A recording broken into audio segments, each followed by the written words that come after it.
Hey hello everyone, welcome back to exam focus. Finally after 1 month मुझे मौका मिल रहा है आपके साथ अगस्त और सितंबर मंथ के important economics current affair share करने का। These are very very important 10 questions of last 1 month और सो दैट जो भी आपके अपकमिंग एग्जामिनेशन हो you can prepare well. And एक और चीज़ कि जो लोग नोट्स के फॉर्म में भी चाहते हैं तो I will upload this video in form of notes. आप वेबसाइट पर जाओ myexamnotes.com पर, वहाँ पर आपको ये भी मिल जाएगा। So getting started with the video, let's go to the first question. India's first emergency landing facility built on national highway. कौन से नेशनल हाईवे पर इंडिया की पहली लैंडिंग फैसिलिटी तैयार की गई है? सो देखिए, ये जो एरिया है बहुत बहुत इंपॉर्टेंट एरिया है, बाड़मेर का एरिया है राजस्थान का, जहाँ पर पाकिस्तान बॉर्डर से सिर्फ 40 किलोमीटर दूर इंडिया का highway number 925A। So answer is 925A। और यहाँ पर बनाया गया है एक रोड जिस पर बेस्ड है एक एयर स्ट्रिप, करीब 3 किलोमीटर लंबा स्ट्रेच जो है 3 किलोमीटर का है और 33 मीटर वाइड ये एयर स्ट्रिप है, जहाँ पर कोई भी जो फाइटर जेट है वो उतर सकता है। सुखोई किया गया टेस्ट, जैगुआर किया गया, तेजस तो छोटी जहाज़ है और जल्दी उतर जाएगी। सो और जो मालवाहक विमान होते हैं आर्मी के, वो भी यहाँ पर उतर जाएंगे, ग्लोब मास्टर जैसे जो विमान है। तो इसको भारत माला प्रोजेक्ट के अंतर्गत बनाया गया है। देखिए, इंडिया में ऐसे 12 ऐसे प्रोजेक्ट्स चल रहे हैं पूरे नॉर्थ साउथ स्ट्रैटेजिकली इंपॉर्टेंट जो एरियाज़ हैं इंडिया का बॉर्डर से रिलेटेड, उन सब पे ये परियोजना चल रहा है। ये पहला था इसलिए काफ़ी इंपॉर्टेंट है। बाकी आपको आने वाले समय में और भी जगह जगह पर इस तरीके के एयर स्ट्रिप्स वाले रोड दिखेंगे। और ये जो पूरा परियोजना है ये 19 महीने में कंप्लीट किया गया। इस प्रोजेक्ट को करीब 765.52 करोड़ की लागत से 196.9 किलोमीटर का रोड बनाया गया, जिसमें ये 3 किलोमीटर का स्ट्रेच है जो कि एज अ एयर बेस की तरह भी काम करेगा।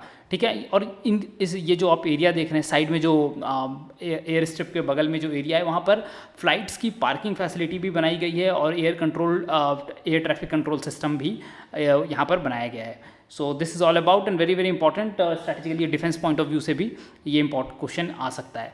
सो 925A आपको याद रखना है। India signed $112 million deal for water supply infrastructure in the state of. किस स्टेट के लिए किया है? $112 मिलियन का लोन सैंक्शन। और कौन सा स्टेट है आपको बताना है, तो ये स्टेट है झारखंड। तो झारखंड में देखिए, ये जो 4 डिस्ट्रिक्ट बेसिकली यहाँ पर इंक्लूड किया गया है जो कि थोड़ा इकोनॉमिकली बैकवर्ड एरियाज़ है, जैसे रांची, झुमरी। रांची का जो अर्बन एरिया नहीं है, जो सब अर्बन एरिया या फिर आप कह सकते हैं जो रूरल एरियाज़ हैं, उन एरियाज़ के लिए झुमरी, तिलैया हो गया, हुसैनाबाद और मेदिनीनगर, इन 4 एरियाज़ को इंक्लूड किया गया है। और यहाँ पर continuous supply of piped water या फिर treated water, pipe treated water यहाँ पर प्रोवाइड किया जाएगा। ये सारे economically backward area, SC STs यहाँ पर ज़्यादा रहते हैं, इकोनॉमिकली बैकवर्ड लोग थोड़ा ज़्यादा रहते हैं, तो इसलिए वाटर जो कंटिन्यूटी सप्लाई होनी चाहिए क्लीन वाटर की, वो यहाँ पर टारगेट किया गया है, राइट। और 4 वाटर ट्रीटमेंट प्लांट्स भी इस्टेब्लिश किए गए हैं। करीब 940 किलोमीटर लंबा वाटर डिस्ट्रीब्यूशन नेटवर्क बनाया जा रहा है ताकि घर घर तक पहुँचे। करीब इसमें 1,15,000 इकोनॉमिकली बैकवर्ड या सोसाइटी में जो लोग बैकवर्ड हैं उनको ये फैसिलिटी प्रोवाइड की जानी, इसका मेन उद्देश्य है। So I hope you got the point. Answer is Jharkhand. Moving ahead to the next question. So Kisan store launch by किस कंपनी के द्वारा लॉन्च किया गया किसान स्टोर? तो ये किया गया है अमेजॉन के द्वारा, अमेजॉन इंडिया के द्वारा लॉन्च किया गया। और union minister of agriculture and farmer welfare Narendra Singh Tomar ने इसको इनॉग्रेट किया। एक देखिए ऑनलाइन प्लेटफॉर्म है ये, और इसमें करीब 8,000 प्रोडक्ट बेचे जाएंगे फार्मर्स को। अब ये जो कंपनीज़ हैं कौन होंगी? तो स्मॉल SMBs हो गई जो खाद बना रही हैं या किसी तरीके का फार्म रिलेटेड चीज़ बना रही हैं। SMBs को यहाँ पर क्या मिलेगा? एक प्लेटफॉर्म मिलेगा, किसके ज़रिए? अमेजॉन स्टोर के ज़रिए। और किसको बेच सकेंगे? तो ये किसान को बेच सकेंगे डायरेक्ट थ्रू ऑनलाइन प्लेटफॉर्म। और ये होम डिलीवरी भी इसमें इंक्लूड रहेगा। मल्टीपल पेमेंट गेटवेज होंगे, तो जो ऑर्डर करेगा जो किसान, उसको भी फ़ायदा और SMBs को भी फ़ायदा होगा। इस तरीके का इंटरकनेक्टेड नेटवर्क किसान को लेकर या एग्रीकल्चर को लेकर ये होगा। तो 5,000 से ज़्यादा अमेजॉन ईजी स्टोर्स भी इस्टेब्लिश किया गया है रिसेंटली अमेजॉन के द्वारा, ठीक है, जिससे स्टोर ओनर्स को भी फ़ायदा हो रहा है। So moving ahead, among the following which country is not a newly inducted member of new development bank? देखिए रिसेंटली न्यू डेवलपमेंट बैंक जो है, ब्रिक्स बैंक भी कहते हैं इसको, Brazil, Russia, India, BRIC China और साउथ अफ्रीका, तो ये 5 देश मिला के ब्रिक्स बनाते हैं। इनका एक अपना बैंक है जिसका नाम है न्यू डेवलपमेंट बैंक। उसमें 3 मेंबर्स कंट्रीज़ को इंक्लूड किया गया है। वो कौन से मेंबर है? तो उरुग्वे है, बांग्लादेश है और UAE है। कौन सा नहीं है? तो आंसर आपका इस केस में है श्रीलंका। जो कि इस बैंक का पार्ट नहीं है। लेकिन ये तीनों कंट्रीज़ आपको ध्यान रखना है, यूएई, बांग्लादेश और उरुग्वे, जो कि अभी न्यू डेवलपमेंट बैंक का हिस्सा बन गया है। 2015 में न्यू डेवलपमेंट बैंक इस्टेब्लिश किया गया था विथ कैपिटल ऑफ $100 बिलियन। अब ये इतना पैसा किस काम में आएगा? तो ये जो 5 कंट्रीज़ हैं इनके डेवलपमेंटल एक्टिविटीज़ में ये पैसा काम आना था। आप मतलब इंडिया चाहे तो लोन ले सकता है, चाइना चाहे तो लोन ले सकता है। और न्यू डेवलपमेंट बैंक का जो हेडक्वार्टर है वो कहाँ पे है? तो शंघाई में है। शंघाई कहाँ पर है? तो ये है चाइना में। और अभी तक इस $100 बिलियन में से $30 बिलियन का जो प्रोजेक्ट है वो चल रहा है इन कंट्रीज़ में।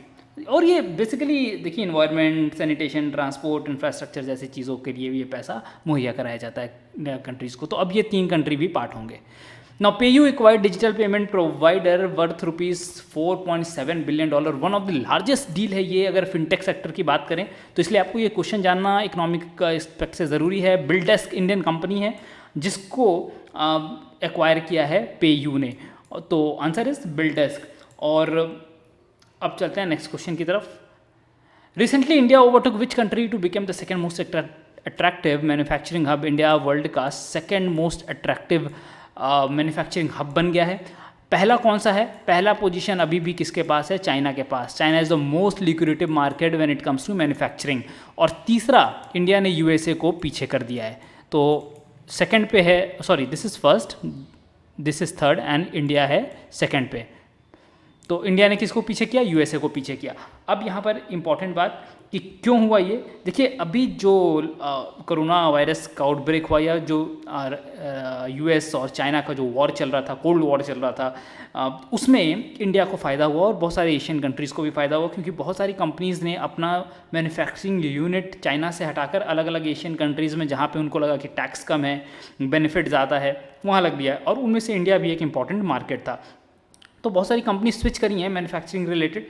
तो जैसे जर्मनी की कंपनीज़, फ्रांस की कंपनीज़ और यूएस की कंपनीज़ ने अपना मैन्युफैक्चरिंग हब शिफ्ट किया इंडिया की तरफ, तो इससे इंडिया को फ़ायदा होना शुरू हुआ है। और अगर रैंकिंग की बात करें तो इसके बाद जो अगर फोर्थ की बात करें तो वो कनाडा है, फिर बाकी कंट्रीज़ भी आती हैं, इंडोनेशिया, लिथुआनिया, थाईलैंड वगैरह भी इसमें टॉप 10 कंट्रीज़ में नाम शुमार है। So answer is USA here.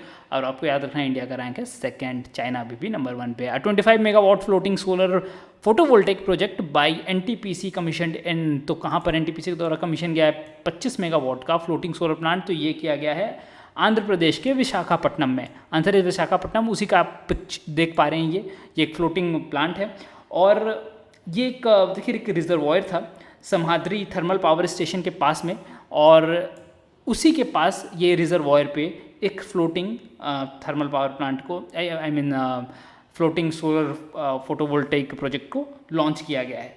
अब ये करीब 75 एकड़ में बना हुआ रिजर्वॉयर है और वहाँ पर इसको इंक्लूड किया गया। देखिए इससे फ़ायदा क्या होगा कि 7000 हाउस को इलेक्ट्रिसिटी प्रोवाइड की जाएगी, बेसिकली लाइटिंग सॉल्यूशन मिल जाएगा, और करीब 46,000 टन कार्बन डाइऑक्साइड जो है वो भी सेव होगा। So answer is Visakhapatnam. Now Bengaluru metro will get loan from dash for expansion project. किससे लोन ले रही है बेंगलुरु मेट्रो अपने एक्सपेंशन प्रोजेक्ट के लिए? तो ये लेगी एशियन डेवलपमेंट बैंक से, एडीबी से लेगी, और करीब $500 मिलियन का ये मैं यहाँ पर लिख देता हूँ USD 500 मिलियन का ये लोन लेगी, ताकि बेंगलुरु या बेंगलुरु जो मेट्रो है वो उसका एक्सपेंशन हो सके। करीब 56 किलोमीटर स्ट्रेच का एक्सपेंशन प्रोग्राम रखा गया है।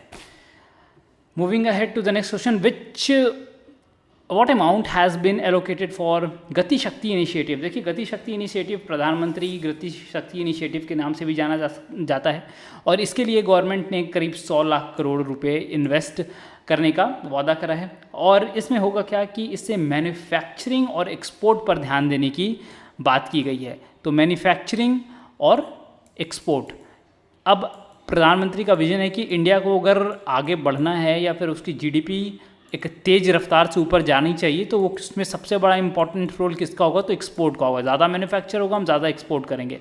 हर एक प्रोडक्ट जो इंडिया से एक्सपोर्ट होगा, प्रधानमंत्री ने कहा है कि वो कंट्री को रिप्रेजेंट करेगा, जो उसका प्रोडक्ट है वो कंट्री को रिप्रेजेंट करेगा, और इससे एडिशनल बेनिफिट ये होगा कि एडिशनल एम्प्लॉयमेंट अपॉर्चुनिटीज़ क्रिएट होंगी, चाहे वो SME, SMB, small and medium businesses हों।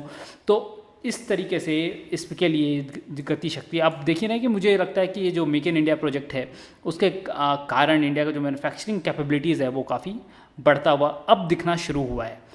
Okay, so we have reached to the end of the video. Thank you very much for watching this video. Do like, share, subscribe अगर आपको थोड़ा सा ये value add करता है आपके studies में. And hope to meet you soon in the next video. आपकी queries so you may ask through social media or through Gmail. I've given already all the details. So see you in the next video. Till then, goodbye. Stay safe. Stay healthy.